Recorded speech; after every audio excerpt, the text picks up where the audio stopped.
ఈ వీడియోలో సిపిఏ అంటే concrete, pictorial and abstract approach ఉపయోగించి మ్యాథ్స్ ఎలా చెప్పాలో చూద్దాం.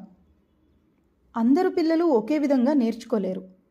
కొంతమంది పిల్లలకి లెక్కలు నేర్చుకోవడానికి బాగా కష్టపడుతుంటారు. కానీ సిపిఏ అప్రోచ్లో తరగతిలో అందరు పిల్లలకి సులభంగా, ఆశ్చర్యాత్మకంగా నేర్చుకుంటారు. మనం మ్యాథ్ని సిపిఏ అప్రోచ్లో ఎందుకు చెప్పాలి?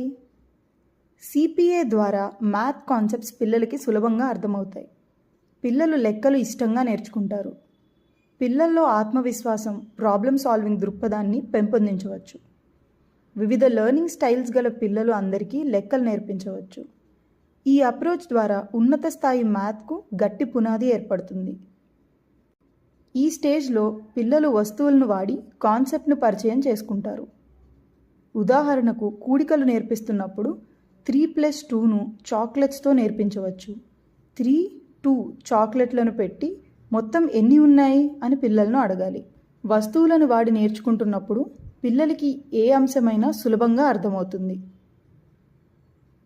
వస్తువుల ద్వారా కాన్సెప్ట్ పట్ల పరిచయం ఏర్పడిన తర్వాత పిల్లలు ఈ స్టేజ్కి వస్తారు.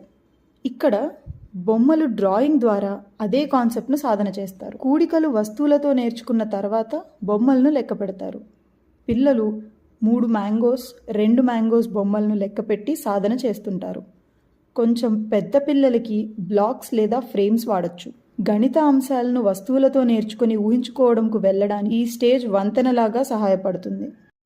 ఇది వరకు కాంక్రీట్, పిక్టోరియల్ స్టేజ్లలో నేర్చుకున్న అంశాలన్నీ నంబర్స్ లేదా ఇతర మ్యాథమెటికల్ సింబల్స్ ఉపయోగించి సాధన చేస్తారు. కూడికలు నిజమైన ఆబ్జెక్ట్స్ మరియు బొమ్మలతో పరిచయం చేశాక 3+2 = 5 అని రాసి పిల్లల చేత సాధన చేయించాలి. ఈ స్టేజ్లో పిల్లలు ధారాళంగా లెక్కలు చేయడం నేర్చుకుంటారు. సిపిఏ అప్రోచ్ని మీ తరగతిలో వాడి దాని లాభాలను పిల్లలకు అందించండి. దీంట్లో ముఖ్యంగా గుర్తుపెట్టుకోవాల్సినవి: లెక్కల అంశాలను వస్తువులతో పిల్లలకు పరిచయం చేయండి. వస్తువుల నుంచి బొమ్మలకు ముందుకు సాగండి. ఆఖరికి మ్యాథమెటికల్ సింబల్స్తో అంశాలను పిల్లల చేత సాధన చేయించండి. లెక్కల పట్ల ప్రతి విద్యార్థికి ఉత్సాహాన్ని, ఇష్టాన్ని పెంపొందిద్దాం. Happy teaching!